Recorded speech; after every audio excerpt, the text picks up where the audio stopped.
So what are some of the specific strategies you use now to amplify your executive presence? And taking into account that we've just been through the most horrific few years with the pandemic and everything had to go virtual, what are some of the strategies that you've been able to employ? I think it's really important that you support your team. You're only as good as your team.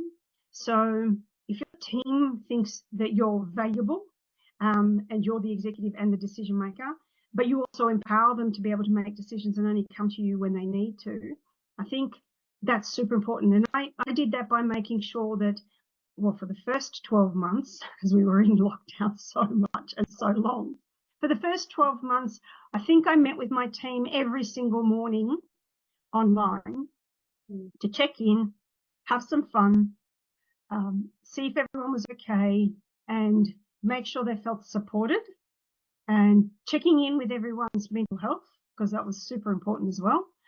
And also, everyone was in back-to-back meetings. So that was a time when you could dedicate your time to your team. I thought that was super important. And we waned off every day. Obviously, in the second year, we went to every 3 days, 3 times a week. And in the third year, we went to twice a week.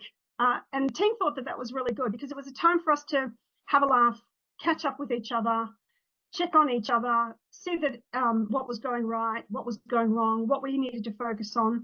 And I thought that was super important.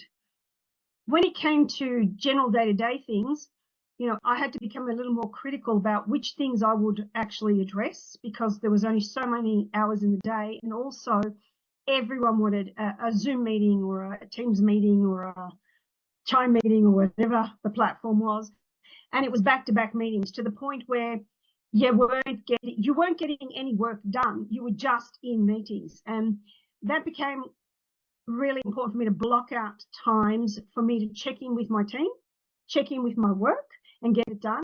But I also felt it super important for me to block out, let's say, once a month for my team, like a Monday morning or a Friday afternoon, so they could actually have no meetings, so they could actually have time back in their diaries. And if I blocked it out in their diaries, people wouldn't override it. So that gave them time back in their lives as well. So a leader is only as good as their team.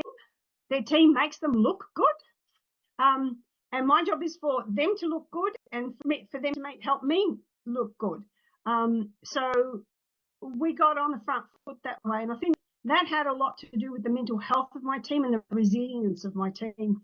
So from an executive perspective, people used to hold our team up as a bit of an example of what was right, what we're doing right to make sure the teams were resilient in the environment we were in. So I think that was important. But as for going into meetings, that you don't have to say a lot, Julie.